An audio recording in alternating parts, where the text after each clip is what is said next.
Gaciro wajya kubanza ikipe ya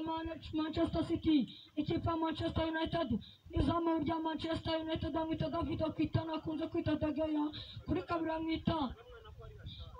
Erwan Bissaka, gatatu bamwita Rugusho, kane bamwita Rafael Varane, Sandro Martinez, gatanu Casemiro, kuri gatandatu umunani bamwita Fred, karindwi bamwita Anthony Martial, 11 bamwita Marcus Rashford, batakisha bita Bruno Fernandes Miguel Progress, izamu bamwita Dessani Morossia, kuri kabiri bamwita John Stone, kuri gatatu bamwita ari umusore bita Kayowaka, kane bamwita kane hari umusore witwa Rodrigo, gatanu hari umusore bita Emmanuel Akanji, gatatu cyane hari Igari Gundogan, umunani hari umusore bita Bernardo Silva Bernardo, kuri karindwi bamwita Phil Foden, 11 hari umusore bita hari umusore bita Erling Braut Haaland, atakira Kevin De Bruyne KDB. Aya tangira match neza cyane KDB afashaka pass yahaye Igari Gundogan pass shaka pass kwa Rugusha yazamuka yaheruka Rugusha pass kwa Rodri Barza Barani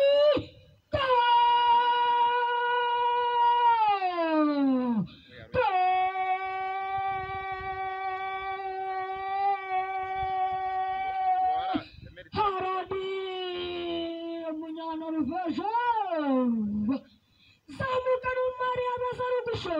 rabara dukunagaze rakura pase y'ubwanjye arangije aramuzamu David Okitana ukunagaze rakuramo iyi ni Katyusha gusambanye mbega rakura ikipe Manchester City kimwe mani ubusa. Aya acheka pass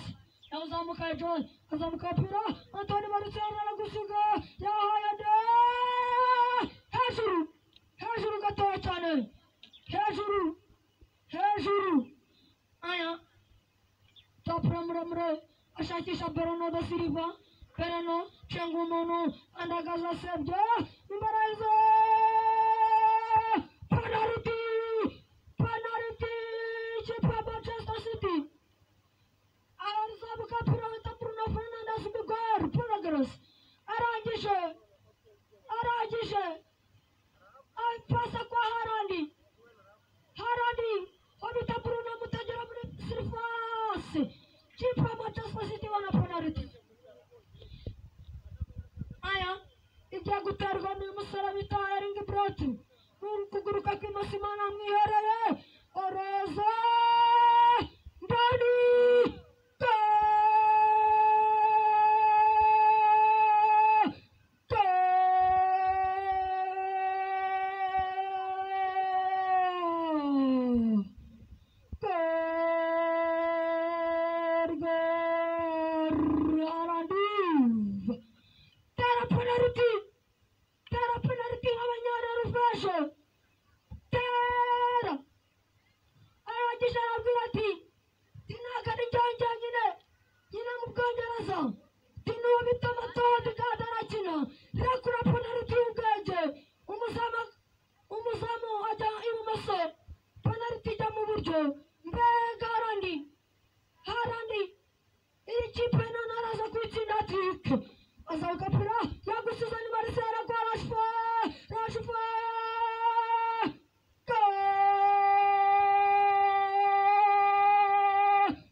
Manchester City